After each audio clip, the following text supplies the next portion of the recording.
মানুষের জীবনে ধর্মের ভূমিকা সবসময়ই গভীর। ধর্ম মানুষকে নৈতিকতা শেখায়, সহমর্মিতা শেখায়, সত্য ও ন্যায়ের পথে চলতে শেখায়। স্বাগত লাইভ ধর্মপথ চ্যানেলে। কিন্তু ইতিহাসে বহুবার এমন হয়েছে যখন ধর্ম মানুষের আত্মিক পথ না হয়ে রাজনীতির হাতিয়ার হয়ে উঠেছে। তখন প্রশ্ন ওঠে, ধর্ম কি সত্যিই মানুষকে এক করে, নাকি কখনো কখনো তাকে বিভক্তও করে? চলুন কয়েকটি উদাহরণ দিয়ে বিষয়টিকে বোঝার চেষ্টা করি। 1618 খ্রিস্টাব্দ থেকে 1648 খ্রিস্টাব্দ পর্যন্ত ইউরোপে একটি ভয়ঙ্কর যুদ্ধ চলছিল, যাকে বলা হয় 30 ইয়ার্স ওয়ার। এই যুদ্ধের মূল কারণ ছিল খ্রিস্টান ধর্মের দুটি শাখা, ক্যাথলিক ও প্রোটেস্ট্যান্টদের মধ্যে দ্বন্দ্ব। কিন্তু গভীরভাবে দেখলে বোঝা যায় এটা শুধু ধর্মীয় দ্বন্দ্ব ছিল না। রাজারা ধর্মকে ব্যবহার করেছিলেন নিজেদের ক্ষমতা বাড়ানোর জন্য। এর ফলাফল কি হয়েছিল? ইউরোপে বহু শহর ধ্বংস হয়ে যায়, লক্ষ লক্ষ মানুষ মারা যায়। অর্থাৎ ধর্মের নামে শুরু হলেও যুদ্ধটি শেষ পর্যন্ত ক্ষমতার রাজনীতি হয়ে উঠেছিল। দ্বিতীয় একটা উদাহরণ দেখি ভারতীয় উপমহাদেশের ক্ষেত্রে।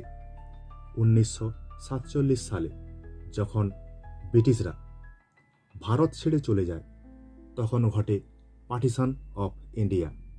ধর্মের ভিত্তিতে দেশ ভাগ হয়ে যায়, ভারত ও পাকিস্তান। হিন্দু ও মুসলিম সম্প্রদায়ের মধ্যে ভয়, অবিশ্বাস এবং উত্তেজনা এমন জায়গায় পৌঁছেছিল প্রায় 10 লক্ষ মানুষের মৃত্যু হয় এবং কোটি কোটি মানুষ উদ্বাস্তু হয়ে পড়ে। তাহলে প্রশ্ন হলো, ধর্ম কি সত্যিই মানুষকে একে অপরের শত্রু বানাতে চেয়েছিল?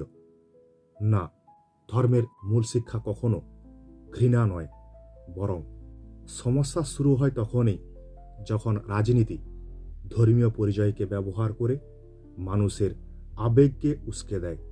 এই বিষয়টি নিয়ে অনেক চিন্তাবিদ সতর্ক করেছিলেন। তার মধ্যে মহাত্মা গান্ধী, তিনি বলেছিলেন, ধর্ম মানুষের ব্যক্তিগত আত্মিক বিষয়। যখন এটি ক্ষমতার সঙ্গে মিশে যায়, তখন তা বিপজ্জনক হয়ে উঠতে পারে।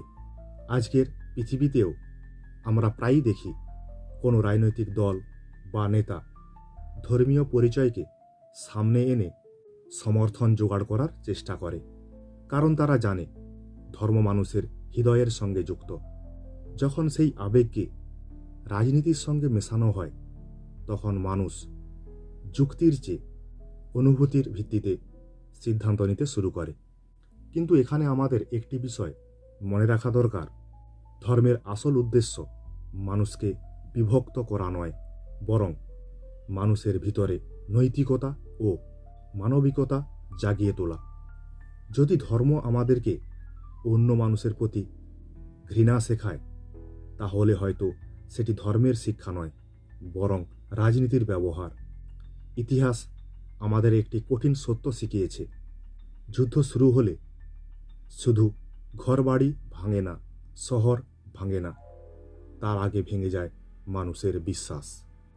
ধর্ম যখন রাজনীতির হাতে পড়ে, সেই বিশ্বাস হয়ে ওঠে সবচেয়ে বিপজ্জনক অস্ত্র। শেষে একটি প্রশ্ন রেখে যেতে চাই, যদি ধর্ম সত্যি ঈশ্বরের পথে নিয়ে যায়, তাহলে সেই পথে কি ঘৃণা, সহিংসতা এবং বিভাজনের জায়গা থাকা উচিত?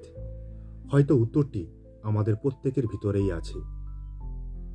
ধন্যবাদ।